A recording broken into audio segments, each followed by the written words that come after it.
La discipline est un ensemble de règles et comportements qui régissent notre conduite afin de maintenir l'ordre avec nous-mêmes et avec les autres. Mesdames, Messieurs, bonjour et bienvenue dans ce numéro de civisme consacré à la discipline.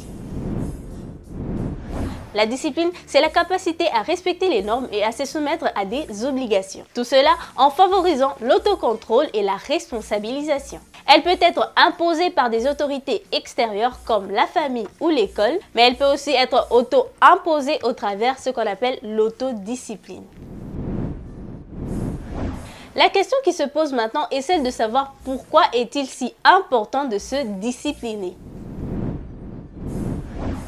La discipline est essentielle pour plusieurs raisons. Tout d'abord, elle est le fondement de toute organisation sociale. Sans discipline, la vie en société deviendrait chaotique et conflictuelle. Ce qui implique le fait qu'elle permet de maintenir l'ordre et de respecter les droits des autres. Tout cela en favorisant un environnement pour l'épanouissement collectif et individuel.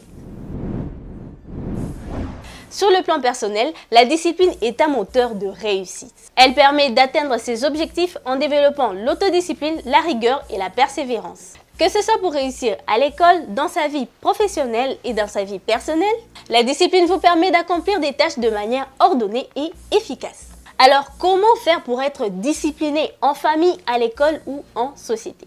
Commençons par la discipline en famille. Dans le cadre familial, la discipline a un rôle très important, surtout pour l'éducation des enfants. Les parents sont les premiers responsables de l'instauration des règles de la vie. Cela peut inclure plusieurs aspects comme le respect des horaires. Les enfants doivent apprendre à respecter les horaires de devoir, de dormir et les heures de manger. Cette pratique leur permet d'apprendre une bonne gestion du temps. Deuxième aspect, le respect mutuel. Les membres d'une même famille se doivent de se respecter mutuellement. Cela en commençant par la politesse et le respect des besoins des autres. Et troisièmement, nous avons la responsabilité.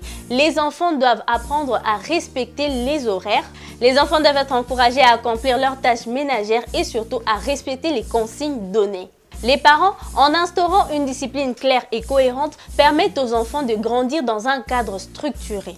Cela facilite leur développement personnel et social. Passons maintenant à la discipline à l'école. À l'école, la discipline est importante pour garantir un bon climat d'apprentissage. Les élèves doivent respecter les règles en vigueur telles que la ponctualité. Arriver à l'heure à l'école leur permet de suivre le programme et d'éviter les retards qui perturbent les cours. Le respect des enseignants et de ses camarades est aussi un aspect de la discipline. Chaque élève doit se montrer respectueux envers les adultes et envers ses pairs, en écoutant et en évitant des comportements perturbateurs.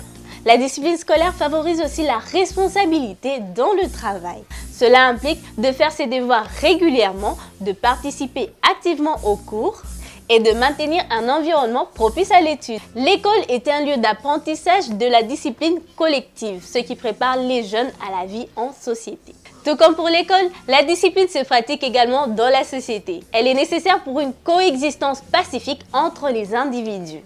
Elle se traduit par le respect des lois et des règles. Chaque citoyen doit se conformer aux règlements établis pour garantir le bien-être et la sécurité de tous.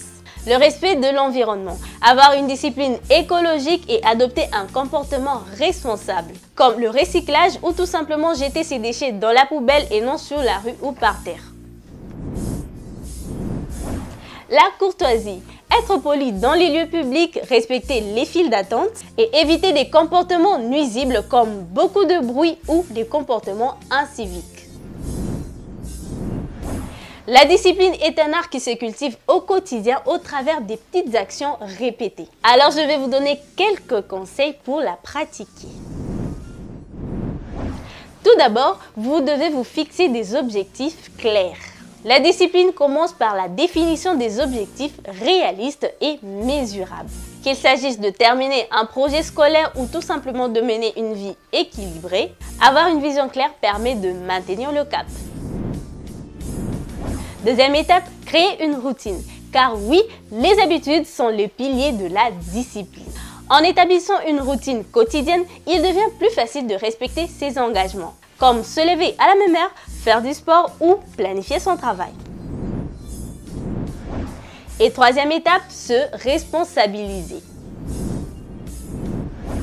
La discipline implique de prendre la responsabilité de ses actions et de ses choix.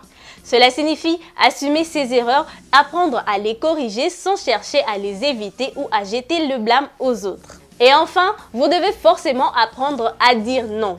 Parfois, la discipline consiste à refuser certaines distractions ou tentations pour rester concentré sur les priorités.